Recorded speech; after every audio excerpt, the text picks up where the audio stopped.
5.3 FM too.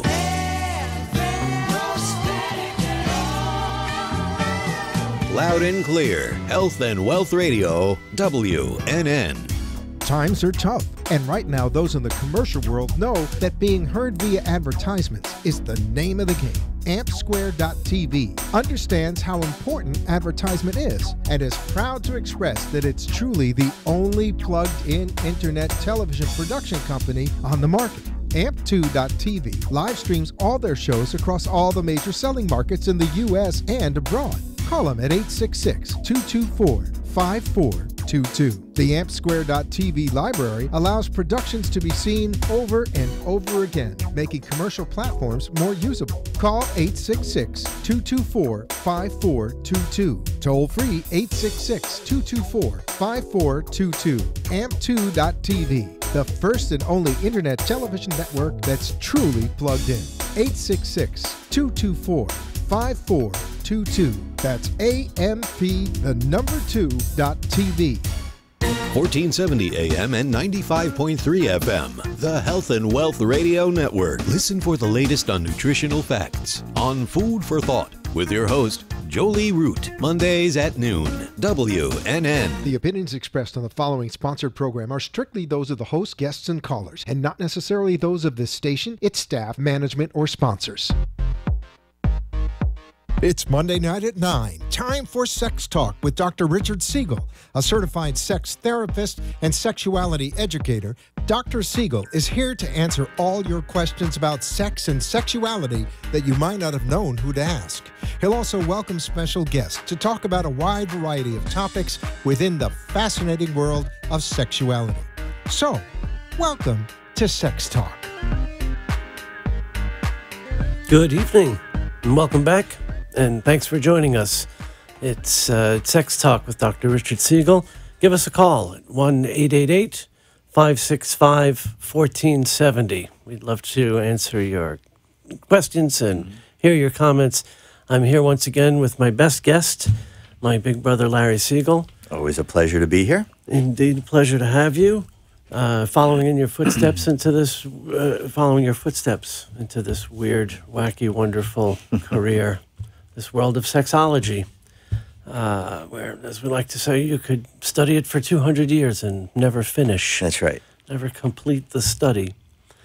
So, as we've been talking for the last couple of weeks about things that irritate and anger and annoy us, about trying to do this work in a sex-negative culture, working so often upstream, forget it, more like sweeping the ocean with a broom, it seems sometimes. Yeah, yeah. And whether it's sex education or exploitation, or last week we were just talking about the inability we have to use language in a way that's not ridiculous and childish and afraid and reflective of these puritanical attitudes. Sure. I mean, it's just one other example of where I think we overall fall short when it comes to communication. Right. Communication about sexuality. Well, I'd say communication about anything, really, but it really comes to the surface in relationships. And sex as communication doesn't get talked about enough. Yeah. That ends up such a buzzword for therapists avoiding talking about sex, right? We need to talk about your communication first. How many couples have come for therapy almost, after begging, can we please talk about this sexual problem, only to be told, well, we really need to keep working on your communication first.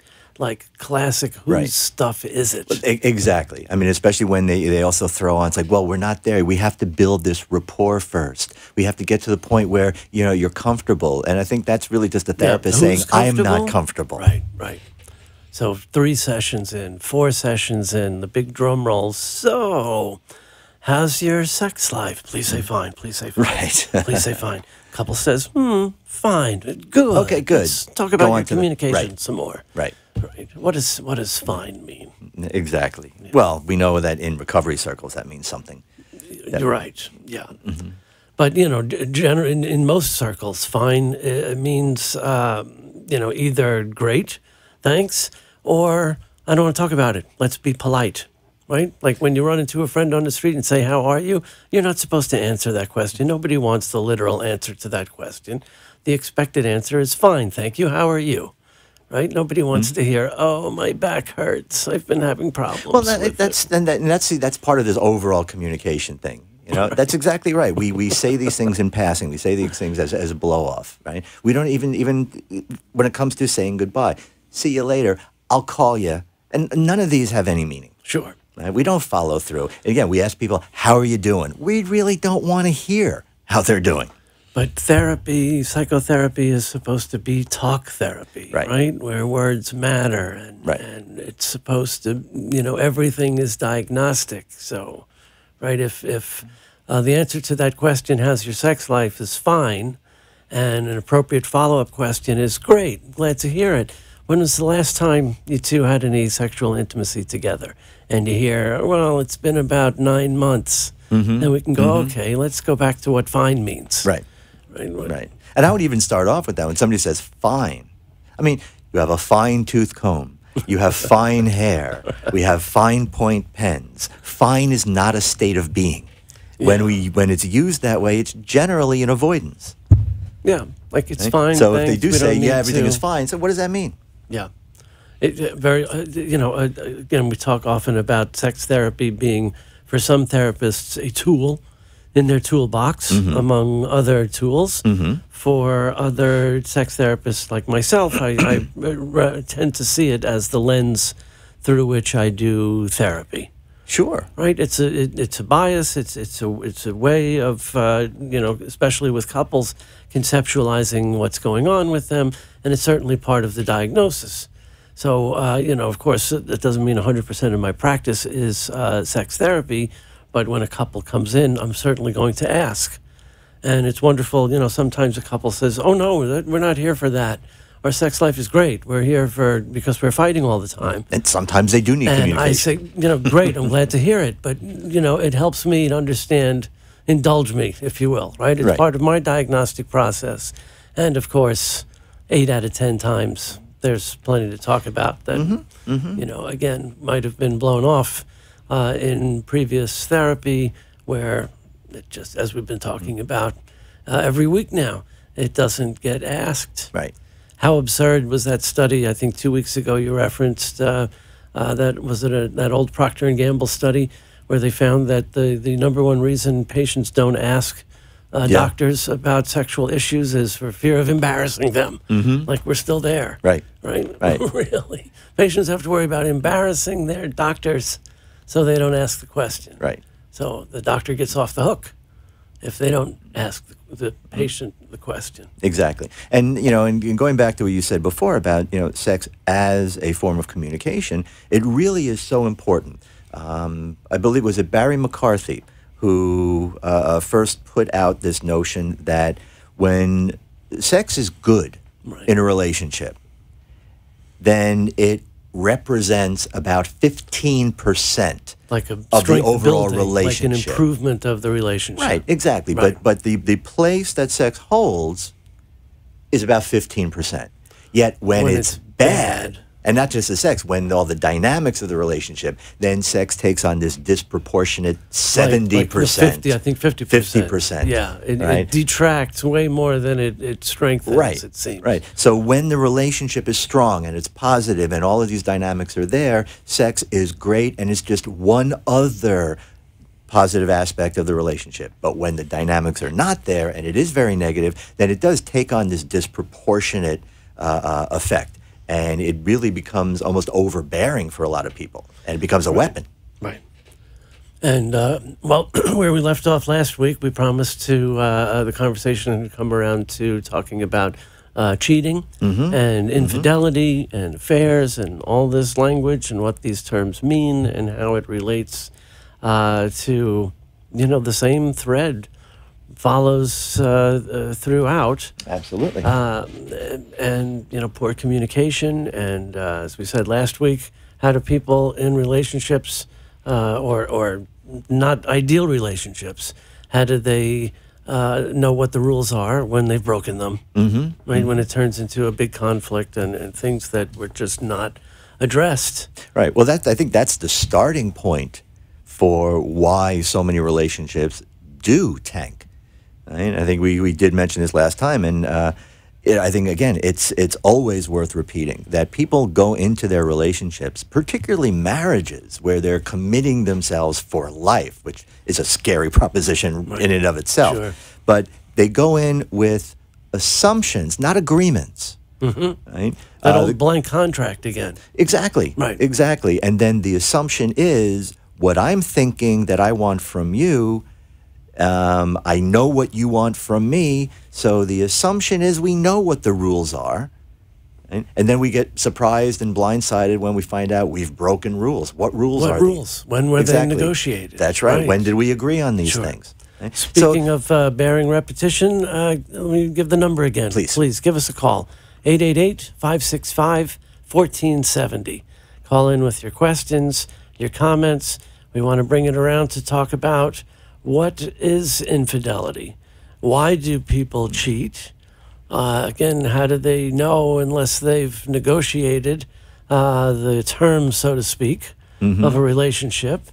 And a very important concept that I think doesn't get talked about often enough, even among therapists, even in the training of couples therapists, and that is the difference between secrecy and privacy. A very, very important distinction. Right, because so often, and again, I hate to say it, but very often it's the therapist's own stuff where they're really indoctrinated to this idea that secrets in relationships are toxic and this kind of cancer that's going to grow and destroy a relationship. And that line is never drawn. And so by default, people think that if you're in a relationship, you give up your right to privacy. Right. That honesty means you reveal everything about yourself. Well, right. And whoever really does, completely the onion layers, right? Who is, right? The interviews on TV when somebody goes crazy and commits horrible acts. They always talk to the neighbors. Oh, he was such a quiet man. We lived in his building for 30 years. Who had no idea. We never knew. Even the wife, right? We shared a bed for 40 years. I had no idea. Well, right? We let people in as far as we choose to let them in. But I mean, just basic privacy. Of course, invariably, this issue leads people to think, although this is not what I'm intending by talking about it, but it leads people to think of issues like self-pleasuring and porn. And sure. That, again, first of all, there's the myth that if someone is in a relationship, they don't need that anymore. Exactly. Right? I don't satisfy you. Right. Self-pleasuring is only for single people until, to hold them over until they can get into a relationship. And yeah, exactly. Why would you need to do that? You have me. Right. I mean, the reality of that, too, is that people that are in relationships that are even having a lot of sex in relationships will basically pleasure themselves more. Right. Sure. So it's not that it's a replacement. And I think that's the big misunderstanding for most people, that self-pleasuring is a replacement for partnered sex. Right. When in fact it's a standalone. And it has nothing to do with it. In fact, the more partnered sex, the more self-pleasuring people tend to do. Indeed. Right. But so often this becomes one of these kind of possessive, again, especially if it's not talked about. Invariably, and therapists, again, our ongoing discussion about is there such a thing as porn addiction or sex addiction, invariably there's the bust. This is what brings someone or a couple into therapy, and depending on the bias or the lens of the therapist, again, sometimes the diagnosis walks in the door. right? I came home early. I busted him looking at porn. So, oh my God, catastrophe. He must be a porn addict. Right. Because after all, he's in a relationship with me. Why else would he be resorting to this? It must be compulsive. It must be out of control. Exactly. Right? And nobody's a porn addict on prom night.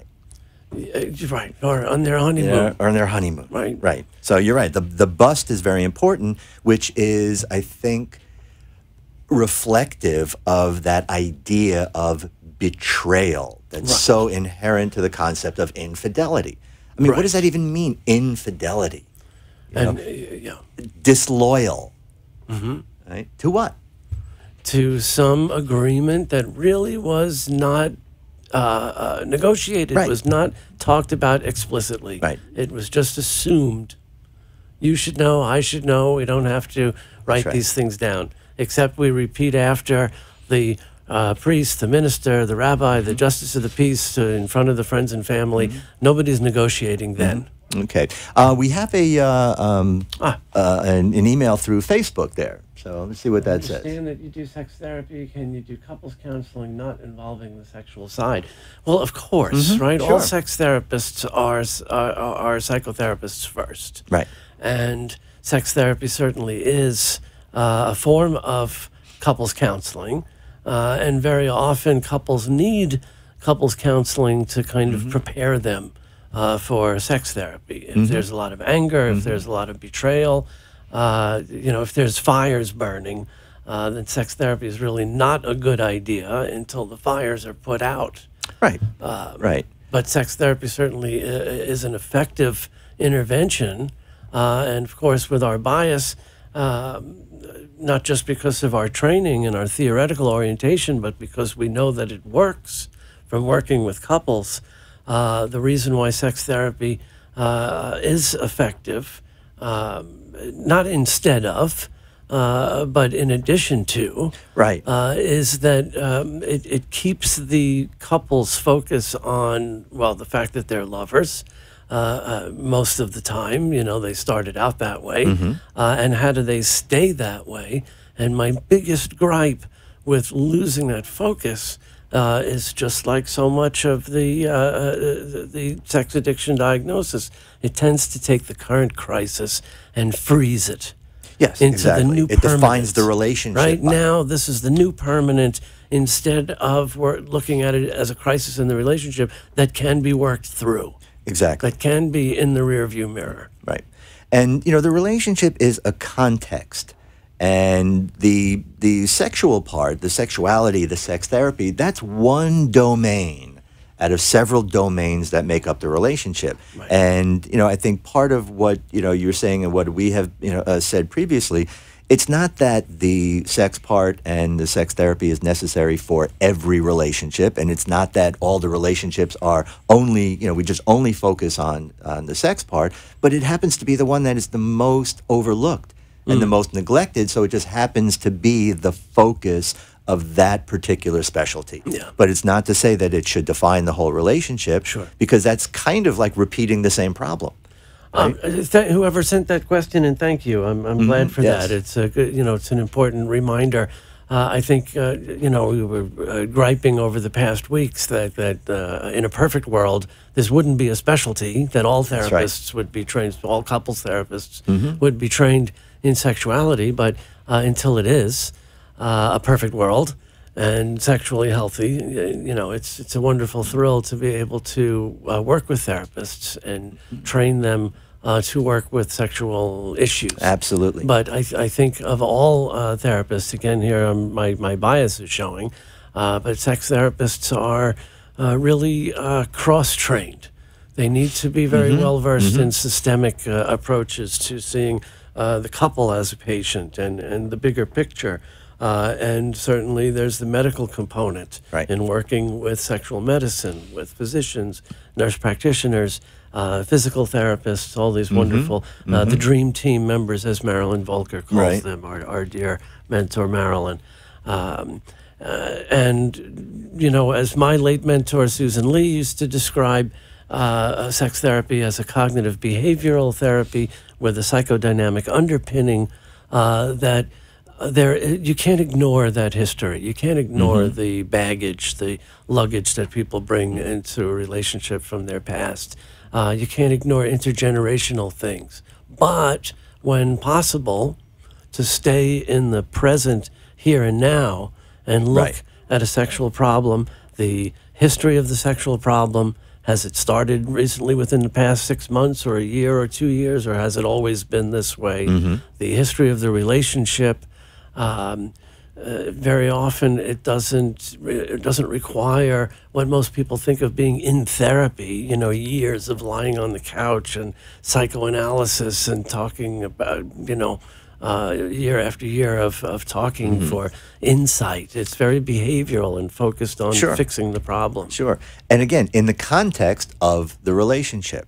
Right. And again, one of the things that I also liked about that previous question was, one of the things that often leads to why people do have a lot of sexual problems, particularly when we look at the most common problem in relationships, has to do with desire. And I know you wanted to hold some stuff. I want to give a plug to our very dear friend Esther Perel, whose first book called Mating in Captivity, I think really put some very key ideas out there for people. There's a little plug for it there. Yeah. And I think it's important for people to keep in mind something that it's almost seeming like it's counterintuitive. Right? It's almost seeming paradoxical. Right. But the things that people tend to strive for in their relationship, the things that we tend to look at as being the basis of a good relationship, trust, safety, the nesting, comfort, right? all the of that bonding. stuff, which is nice, but it kills. I mean, kills eroticism. We were trying to recall on the way to the studio this evening when we met Esther, I think probably around 2004. Yeah. And she was already, quite established as a marriage and family therapist. And her brilliance, her orbit spun around into the sex therapy world. And she came into ASECT and met all of us sex therapists. And her book, Mating in Captivity, certainly made a splash among sex therapists. Sure. And it's also one of the single handful of books that I'm not one of those therapists that's quick to recommend books to patients, but that's certainly one. And even the title, I talk about before I even send them off to get the book, even just the title speaks volumes. Yeah. Mating in Captivity. That idea of the domesticated marriage. Right? But I think why she made such a huge splash was not necessarily that she said anything so new, but like you're saying, she said something that all of us therapists always knew but didn't want to admit. That kind of Hallmark card stuff about relationships is, what's the term you used to use? An anaphrodisiac, right? It kills the erotic. Yeah, it really does. It domesticates. Right? I'll never forget this couple that came in for sex therapy. This was like the dream case. Every sex therapist should get at least one of these at some point in their career. Young, hot couple, really hot for each other. They came in, we're pregnant, and we don't want to turn into our parents. And they just wanted, help keep it right through the pregnancy, through the birth of their child, to keep the marriage erotic, to not lose that. That's the dream. It really is. And I think the key there is their openness rather than their sort of embedded expectations. Right. Because I think, again, it comes down to that really being the culprit behind so much of this conflict. That sense of, and it's even one of the, the Song of Songs and the Psalms, back into the Old Testament, in the Bible. That enmeshment, that I am my beloved is me. Oh. No, that's a very unhealthy, unhealthy dynamic. That enmeshment, that having to be so connected to each other is something that Esther, even in her new book, I believe, State of Affairs, I want to plug talks about that entrapment. Too. This is coming out in October, The State of Affairs. I'm looking forward to reading that. She's just brilliant. You got to look for her TED Talks, or she's got a series now of her own, and important work. So another major theme from Mating in Captivity, and because Esther is not from the United States originally, she's Belgian and speaks 9 languages fluently, and has studied all over, and is able to make this kind of sociological observation about a very fundamental difference in what she refers to as a typical American response versus a typical European response to an affair. Right? To, again, the big bust. Exactly. Where very often the European response may be, well, what does this mean for us? Right? Are we done? You want to be with the other? You want to be with me? Where are we at? What does this mean for our relationship? And the American reaction too often is this, how could you do this to me? Right. The whole default to victimization. And the morality play. Right. Right. So, of course, which one stands the better chance of succeeding for the couple to get past the crisis in the relationship? Right.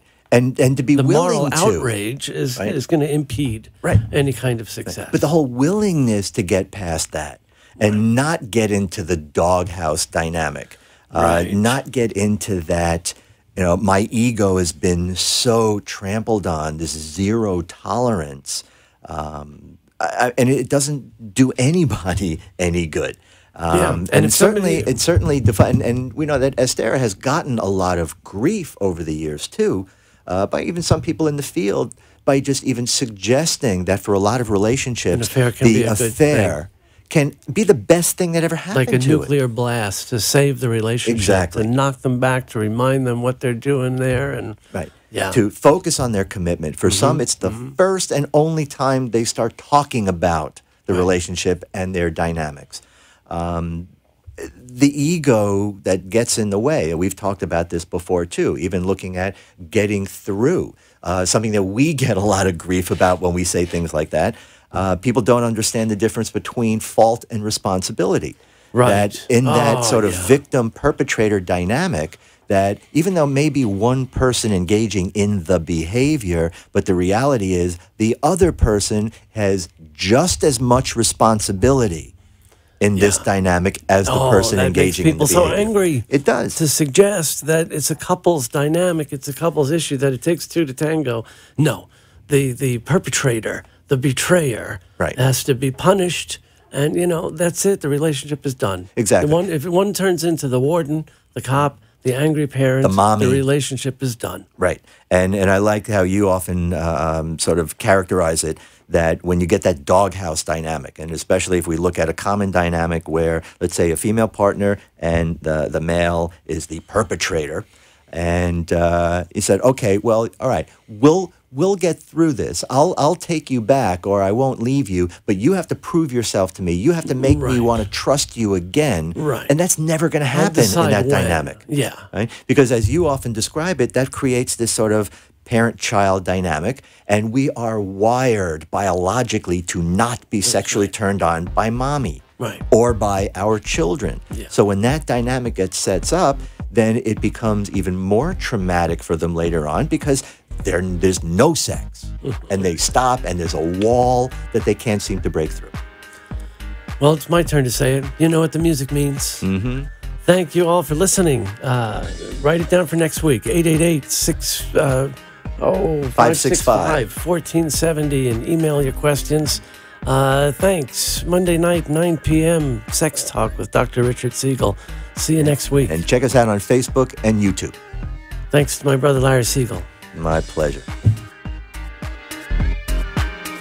You've been listening to Sex Talk with Dr. Richard Siegel. Join us every Monday night at 9 on WNN, 1470 AM and 95.3 FM.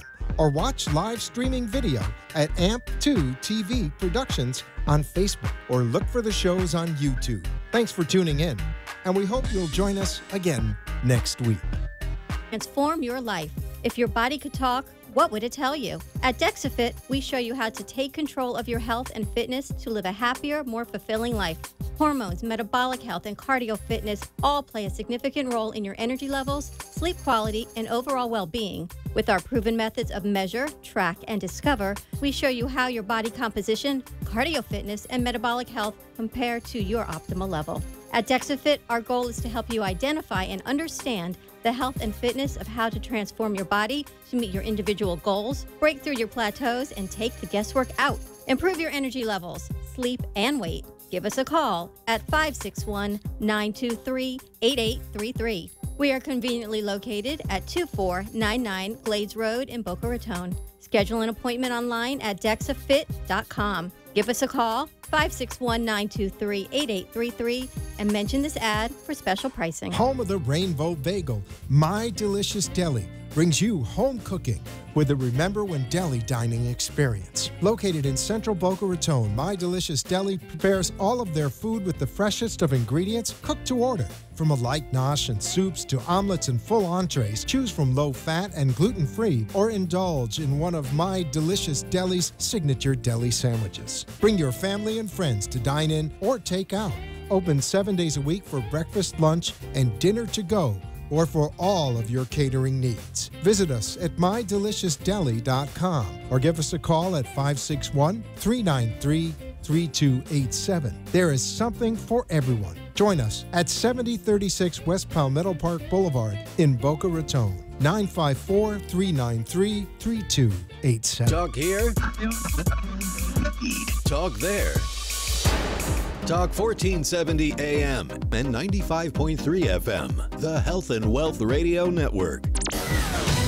WNN. The opinions expressed on the following sponsored program are strictly those of the host, guests, and callers, and not necessarily those of this station, its staff, management, or sponsors. Hey everyone, you're now tuned into Just a Tip Radio with your hosts Sean and Kels, the show that gives you just a tip on relationships, sex, love, and being the best you can be. As always, joining us is our moderator Ann, keeping us in check, Or at least trying to. as she does every Monday night at 9:30 Eastern, right here on 95.3 FM and 1470 AM, or check us out on the iHeartRadio app. Also, if you want more, and you know you do, follow us on Facebook, Instagram, YouTube, Twitter. Hello, everyone, and happy Monday night. Welcome to the show that seeks to inspire, seeks to motivate, and seeks to transform you through lessons learned from our own Sheros, not heroes. These are female entrepreneurs who have gone from zero to Shero, and they want to take lessons that they have learned in their life so that they can help you get equipped and get powered up to soar. Now, for those of you who don't know me, I am Ann Charlius of Shero Rising. My clients call me the mogul maker, the wealth creator, and the queen of cash flow. I'm the former director of legal and public affairs for the Minority Chamber of Commerce, where I helped over 5,000 businesses, 1 million employees, and $10 billion in revenue. Now I'm an entrepreneur that helps female entrepreneurs really take their businesses to the next level. And today, you are in for a treat. I hope you have your seatbelts on. I hope you're buckled up. But we have Vanessa Windsor that's going to be coming on in to be interviewed. She is coming in from Virginia. Are you there? Are you there, Vanessa? Hi, Ann. How are you? Can you hear me okay? Yes, I hear you perfectly. They are going to be patching you in via video. Were you able to log in and get the camera working for you on your end? Yeah, I'm on my computer. Logged in, I can see you. Look at you. I love that. For those who are listening via radio, Vanessa is not only beautiful on the outside, she is beautiful from the inside out, and she has this beautiful orange blazer on. If you were closer, I would have to borrow that from you. So thank you for coming. I want to tell the audience a little bit about you so that they know the person that we have the pleasure of meeting. And Vanessa, for the individuals that are watching us via live stream, if you can move your camera just a little bit, you got a little bit off centered. There you go. We're almost there, almost there. Well, while you're doing that, there you go, a little bit more in the other direction. There you go, right there. There you go. That looks real good. So, let's tell you a little bit about Vanessa. Vanessa is a leader, a coach. She's an entrepreneur. Vanessa has great passion in helping others unleash their potential using the skills as a coach and as an entrepreneur. Now, after being a coach in the profession for 4 years, she decided that she wanted to be her own boss. Yay! Yes, we love female entrepreneurs, women CEOs. And listen, she has been thriving. She has been breaking records, and she is at the top of her field. In fact, in her current company, she is in the top 2% of an international brand. And so that is so amazing. Hooray, hooray. And we have the pleasure of learning a little bit more about her tonight and gleaning from the lessons that she's learned after working with so many amazing people all over the country. So I said a little bit about yourself. Maybe I left something out. I know that you have kids, you're married. Can you tell the audience a little bit more about you? Sure. So, like Ann said, I'm Vanessa Windsor. I'm actually a born and raised New Yorker, but I live in the South, in Lynchburg, Virginia, with my amazing, supportive husband, Neil Windsor. We have 2 beautiful children, Adelina, who's 5, and Logan, who is almost 3. If I was to say anything about me, truly would just be, I'm a Jesus follower. I love coffee. I love what I do. I love being an entrepreneur working from home. And I also I love people and I love life. So that's really the main 4 things I would say about myself. So thank you so much for having me, Ann. It's a real humbling experience to be able to talk with you tonight. Oh, good.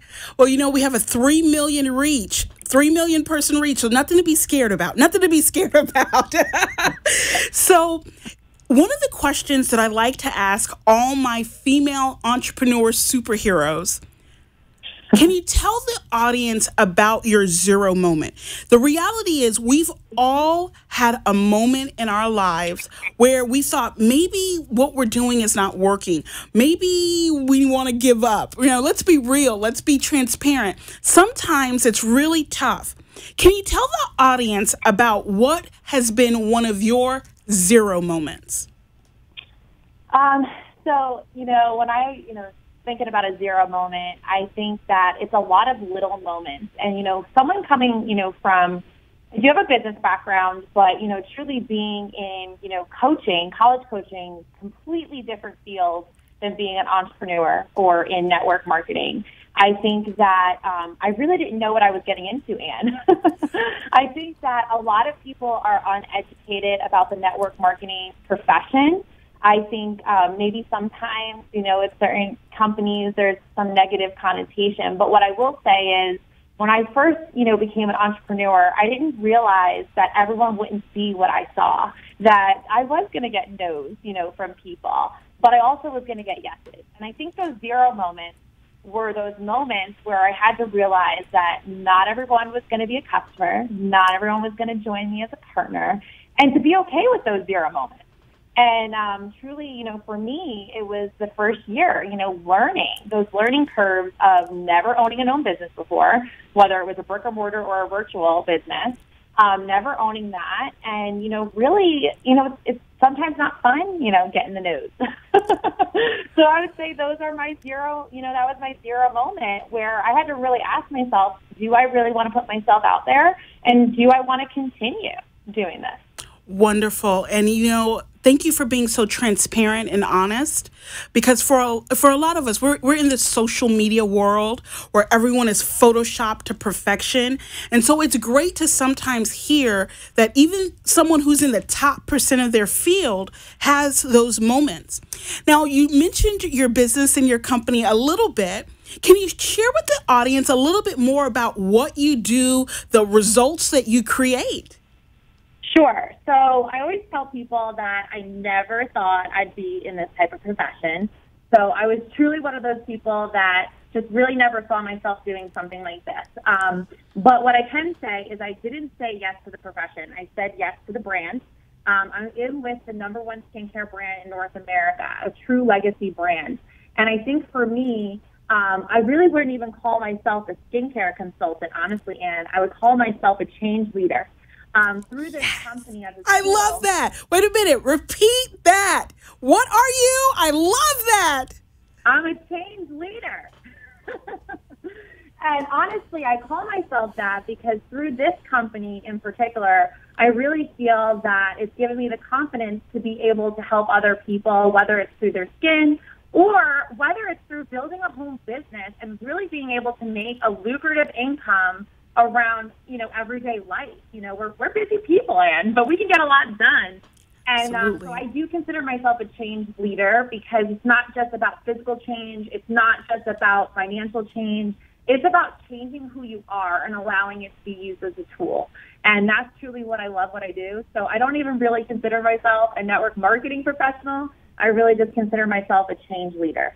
I love that. And for those who are watching via live stream, don't forget to share out this video. Sharing is caring. That's what I like to say. Sharing is caring. You never know who may be watching this online, who this is the message they needed to hear. And so if you have anyone in your life that you care about, definitely hit that share button. Share it out to your audience so that they can be blessed with this message also. So thank you so much, Vanessa. Now, we've talked about your zero moment. Can you please share one of your Shero moments where you really felt your power, your purpose, and maybe even profit? Yes, absolutely. So I've been watching you a while, Anne, so I know all about Shero moments of other entrepreneurs and other amazing women.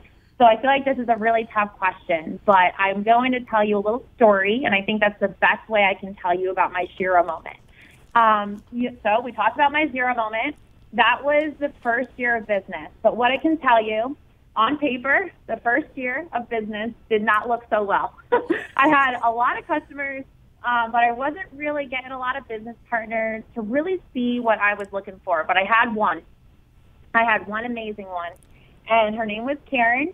She is actually my best friend. She was the first person that said yes to join me in business. She's actually in New York. Hey, best friend in New York. Hi, shout out, girl. But what I can say is the first year was pretty tough. Obviously, we both have never done something like this before, but we knew we had it in our heart to do it, and we didn't really know why. We didn't know our purpose at that point. A year in, miracle, we got invited to this awesome company gala. We were like, oh my goodness, they thought of us, and we're like these little people in the company. And we decided to go. And what I can tell you at that moment, it was the community of people that really changed our mindset. And I saw these people. I was like, if they can do it, we can do it. And at that very point, we decided, you know what? We're going to get to the top of this company. And we did so in 6 months. Our businesses grew by 600%. We were able to hit the top 2% of the company together on the same night. And what I love about this Shero moment, for us to get to the top of the company, that means that the people that join us also have to be successful. And that, to me, was bigger than any accomplishment I could have accomplished myself. And what I really love is that what most people think about network marketing is that there's one person at the top. But we're all making this work. And we're able to partner with so many amazing men and women. And that moment, seeing everybody come together to help us hit the top of the company and just to see what we were able to accomplish as a team of entrepreneurs was amazing. But truly sharing that success with other people and being, like I said, a change leader. allowing other people to know, like, you can do anything you put your mind to. 6 months, and we were the bottom of the company the first year, really. Even though we had some success, it wasn't, anything really on paper. But, for us, I mean, that was my Shero moment. That was the moment I realized that every zero moment was worth it. Every time I doubted was worth it. And now I'm not stopping. Never stop, never win. Absolutely. And one of the things that I love about you, if I can say this without making you blush, is that you care about your team so immensely. They're like your little ducklings, that you really care about their welfare. And I love that about you. We need more leaders that lead side by side. They lead as teammates. They're not barking orders like a boss, right? They're truly leaders. And I appreciate that. And I know your team appreciates that. And your numbers and your results speak to that. Because you're right. You can't be successful unless the people that are part of your team is also successful. So I love it, love it, love it. Now, you have been in a business for a while. What are 3 life lessons you have learned through your business pursuits?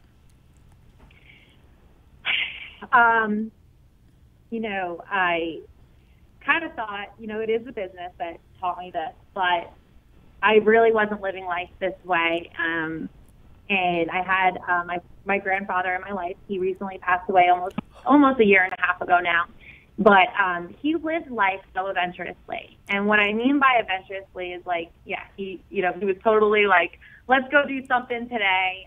Even though he worked really hard, he really found that time. But he really found time for others. And I think this business has allowed me to find time for others, not just through the business, but really showed me what's important in life. And, my family is important, but really serving other people is important too. And other people's needs are important. And what I mean by live adventurously is just live to serve for people. And I think when you live that way, you're truly joyful. And I got that from my grandfather, but this business has kind of brought that out in me. And I never really thought I had it, to live adventurously like that. And then you said 3, right? Yes. Accept failure. Accept failure. Accept it. You can't learn on the mountaintop. You can only learn in the valley. And truly, I feel like accepting failure is important to know that you're going to have it. And you just got to take what you can learn from it and know that doesn't mean you're not going to be successful. That doesn't mean that you yourself are a failure. It just means you have something to learn from that moment. And so this business has taught me that in so many ways. So many ways where I just have to be like, I got to keep going. Just got to keep going and accept the failure, learn something from it, and know that you're going to come out better for it. I love that. And, we had someone from New York City say, hello, ladies. Leslie Garcia of Counseling Space in New York City wants to say, hey, girl, hey. Hey, girl. So it's so wonderful. That's one of the things that I love about media and live streaming is that I'm here in Boca Raton, Florida, South Florida. You're in Virginia, and we have people coming in from all over. We have someone in New York City, so it's pretty amazing. I love that. What are some business lessons that you can have? It could be 3, it can be 2, it can be one big one. What are some important business lessons that you would love for our entrepreneurs who are listening to learn from? Be bad first. No one has to figure out whether you're, wanting to go start your own bakery or whether you want to get into, a direct marketing business. Be bad first. That's how we learn. I think no one, really knew what they were doing when they started a business, no matter what it is. And they kind of learned as they went. Absolutely. So be bad first. Don't accept the bad. Try to get better every single day, but be bad first. And it's okay. It's okay not to know it all. And one other one that I would say is honesty. Be honest. Honest with yourself, with what you want, and honest with others. And I think when you're honest and you have an integrity-driven business, things are going to open up for you that you just never thought would open up. So, be honest with yourself about your goals and your wants and what you're willing to put into your business, but also be honest when it comes to others. I love that. You have to be honest with yourself. It really starts with yourself. And sometimes people think negativity is being honest. I think there's a fine line, right? Because some people are their worst critics, and that's not being honest with yourself. That's being a critic. Oh, hello. Look at Karen. So love you both. Thank you for being so devoted and genuine to other success. What an amazing shout out to you, Vanessa. Look at that. I told a story about her. What is fear for you, Vanessa, and how can someone overcome it? So I thought about this one a lot. I think that fear might mean different things to different people, but truly what I think fear is just the emotion of feeling like you're going to be harmed by doing something. No one likes to feel that way, right? We don't like to feel like we're going to be harmed. We don't like to feel insecure. It's just not in our natural being. And I think fear is just the emotion of that, like that I'm going to feel this way. Absolutely. If I do this. And it might sound really cliche, but I think the best way to overcome fear is day by day. Don't think about tomorrow. Don't think about a week from now. We have enough going on in our 24 hours. And I think also it's propelling through that. It's just doing the thing that you least want to do first. Because truthfully, what you're most scared of is going to be on the bottom of your to-do list. And I think reversing that to-do list and just saying, no matter how I feel, I'm going to do it anyways. And then I also want to take it a step further. I honestly am a firm believer of journaling. I don't do it every day. Love that. But write it down. Like, write down what your fears are. And then every single day that you do something through your fear, write down how you felt. Write down what happened. Because eventually you're probably going to figure out it's no longer a fear. Love it. That's sage advice. Sage advice. Personal message to women. There are a lot of women. There's men listening too, but this special half an hour is for our female entrepreneurs. But you guys can listen to. We're going to give you guys a pass. You guys can listen to. What personal message? I was going to say, I'm pretty sure my husband's listening in another room. Hi, husband. Okay. What personal message to women who are still struggling to get from their zero to Shero moment? What message would you like to relate to them? Oh, yeah. So we're hard on ourselves as women, whether we're an entrepreneur or just a woman. And I think you need to remember here that you are uniquely you. You have gifts that nobody else has. You were wonderfully and fearfully made, and you are unique. And even in those zero moments, you have to remember that. You have to remember and trust that you have a God-given purpose and that only you can fulfill that. So whatever dream is in your heart, whatever it is that you want to do, and I always tell my little girl this, be you. Just be you and be confident in that and know that none of us are perfect. None of us are perfect. None of us. And I love that message. Far too often we live in a world where we feel that we can't take down our mask, as it were, our public mask, and let our hair down. And we're not saying to go out there acting all crazy on social media, but it is okay. It's okay to reach out to other women.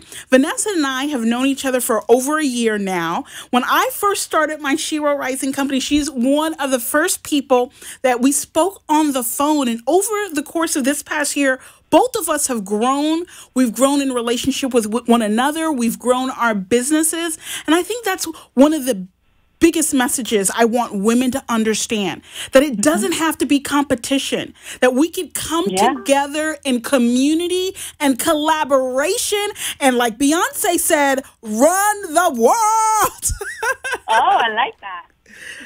So for those that are listening, whether online or via regular radio or on the iHeartRadio app, if they wanted to reach you, connect with you, can you share with the audience how they can connect with you?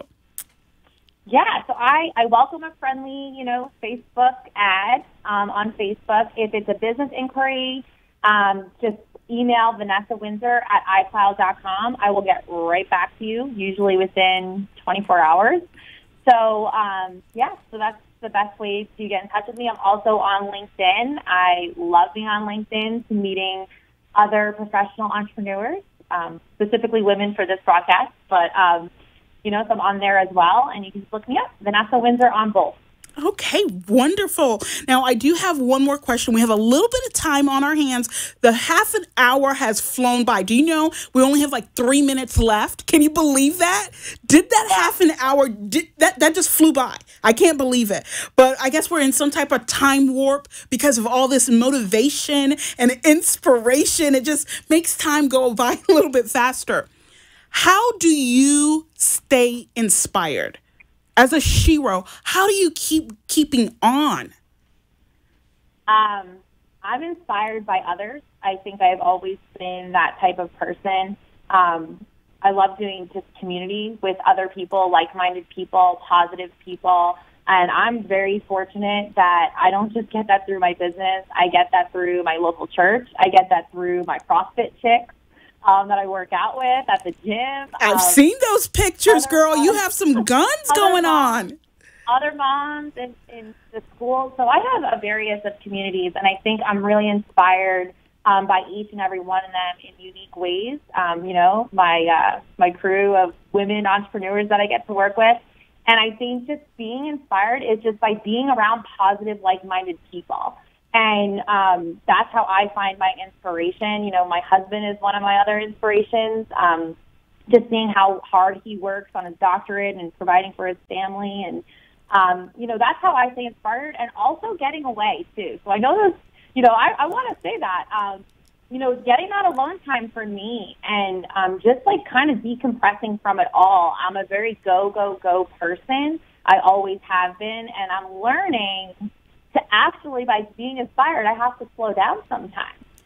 Absolutely. You have to slow down sometime. That's so important. Let me tell you something. Your support system tonight is coming through the internet waves very strong. So many of them are giving you well wishes. Our time has come to an end. So I thank you so much, Vanessa, for sharing with the world your amazing message. Now, I am here every Monday night with this amazing program called Zero to Shero. If you would like to connect with me, you can connect with me by going to SheroRising.org. That's SheroRising.org. We will see you next week, where we'll be interviewing another amazing female entrepreneur. Have a great night, and don't forget, you are a Shero. Bye, everyone. Bye. Thanks, Dan. Thanks for tuning in to Just a Tip Radio Show with your boys Sean and Kels. Catch us again next Monday at 9:30 p.m. Eastern as we continue to give you just enough to get your week going. And if Just a Tip wasn't enough, you can catch Sean and Kels live on Facebook, Instagram, Twitter, Periscope, and YouTube Friday nights at 8 p.m. Eastern.